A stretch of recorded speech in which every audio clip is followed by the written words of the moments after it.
Hello mama's and papa's, कैसे हैं आप सब। मैं शिल्पी आप सभी का स्वागत करती हूँ मेरे चैनल श्रीजी व्लॉग्स में। आज हम बात करने वाले स्टमक इन्फेक्शन के बारे में। स्टमक इन्फेक्शन बहुत ही कॉमन है बच्चों में होना। कुछ दिनों पहले सौदा को भी स्टमक इन्फेक्शन हो गया था, इसलिए मैंने सोचा कि आप सभी के साथ ये इन्फॉर्मेशन मैं शेयर कर दूँ। स्टमक इन्फेक्शन के बहुत सारे रीजंस होते हैं। सबसे पहला रीजन ये होता है कि बच्चे बाहर का खाना खाते, कभी कभी पैकेट फूड खाते या फिर कभी कभी पानी पूरी हो गया या वड़ा पाव या कुछ भी ऐसा बाहर का खाना खाते हैं, तो बाहर के खाने से भी स्टमक इन्फेक्शन हो जाता है। नॉनवेज खाना जो होता है, अगर वो सही नहीं है, नॉनवेज मतलब फूड जो लेके आए आप लोग, वो उससे भी स्टमक इन्फेक्शन होता है। कभी कभी हम बच्चे बासी खाना भी खाते हैं, जैसे कि चावल वावल बच जाते तो वघार दे देते हैं, फिर वो बच्चों को खिलाते, तो कभी कभी उससे भी स्टमक इन्फेक्शन होता है। अभी जैसे बारिश का सीजन है, तो बारिश के सीजन में है ना, पानी जो है थोड़ा सा न गंदा भी हो सकता है, भले आरओ लगाए फिर, लेकिन फिर भी आपको बॉईल करके पानी बच्चों को पिलाना चाहिए। तो बारिश के सीजन में भी स्टमक इन्फेक्शन होना बहुत ही ज्यादा कॉमन हो जाता है। नेक्स्ट रीजन ये है, जो छोटे बच्चे होते हैं, जैसे कि जो क्रॉलिंग बच्चे होते हैं या फिर जो टीथिंग बच्चे होते हैं, वो कोई भी चीज उठा के मुंह में डाल देते हैं। जब उनको टीथिंग हो रहा होता है तब वो कोई भी चीज लेके मुंह में डालना पसंद करते हैं, तो उस जो चीज के अंदर थोड़ा सा भी मिट्टी है, कुछ भी है, तो वो उनके पेट में चला जाता है और इस वजह से भी स्टमक इन्फेक्शन हो सकता है। ये सारे कुछ रीजंस थे।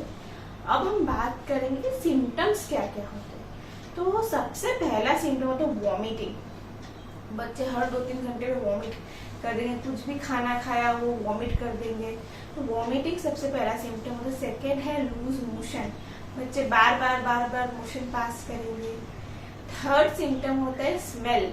जब वो टूल पास करते हैं या पॉटी पास करते हैं तो वो एक अजीब से स्मेल आता है उसके अंदर, जो नॉर्मल से अलग होता है, तो वो स्मेल के से भी है ना पता चलता है कि अलग से कुछ स्मेल आ रहा है।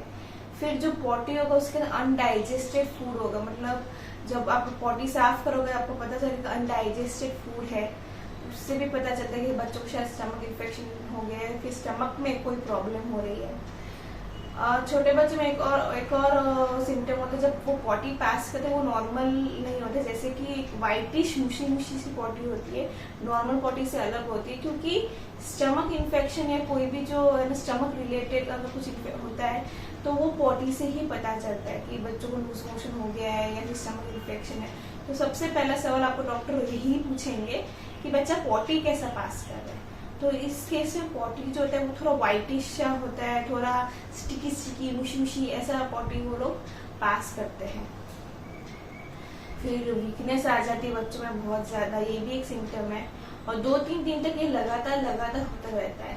तो इससे पता चलता है शायद बच्चों के पेट में कुछ गड़बड़, शायद कोई इन्फेक्शन हो गया है। अब हम बात करेंगे ट्रीटमेंट के बारे में। तो आपको अपने बच्चों को डायरेक्टली डॉक्टर के पास ही लेके जाना है। डॉक्टर आपके बच्चों को अच्छे से एनालाइज करेंगे, उसकी इन्फेक्शन को अच्छे से एनालाइज करेंगे और उस हिसाब से आपको सारा मेडिकेशन वो लोग रेफर करेंगे।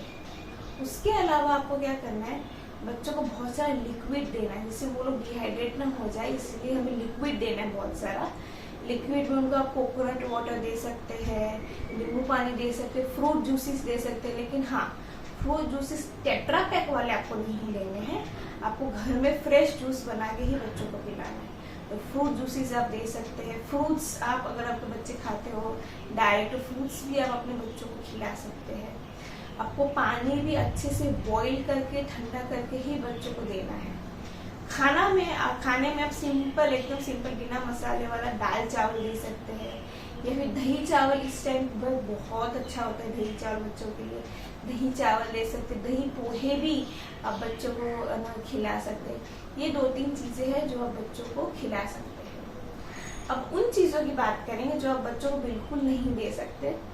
तो सबसे पहला है, जब बाहर का खाना बिल्कुल ही बंद कर दीजिए, बच्चों को बाहर का खाना नहीं देना है। सेकेंड चीज है कि बच्चों को कोई भी खाना जो बटर से या चीज से बना है, वो घी से बना है, वो नहीं देना है। चीज है ना आपको अवॉइड करना है, घी बटर ये सारी चीजें अवॉइड करनी है, मिल्क अवॉइड करना है, और हाँ पनीर भी अवॉइड करना है। पनीर ये सारी चीजें आपको बच्चों को नहीं खिलानी। कोई भी नॉनवेज खाना आपको अपने बच्चों को नहीं देना है। और हाँ, कोई भी लीफी वेजिटेबल जैसे कि स्पिनच हो गया, ये ऐसे कोई भी लीफी वेजिटेबल, पालक वालक जो होता है, ऐसा कोई भी लीफी वेजिटेबल बच्चों को इस वक्त नहीं खिलाना है। और हाँ, स्ट्रिक्टली आप अपने डॉक्टर के गाइडेंस को फॉलो कीजिए। डॉक्टर ने जो मेडिकेशन दी है उसको फॉलो कीजिए, आपका बच्चा 1 हफ्ते में बिल्कुल ठीक हो जाएगा। आई होप आपको ये वीडियो अच्छा लगा हो। अगर अच्छा लगा है तो प्लीज मेरे चैनल को सब्सक्राइब कर दीजिए और बेल आइकन को हिट कर दीजिए, तो never miss any update. Thank you very much.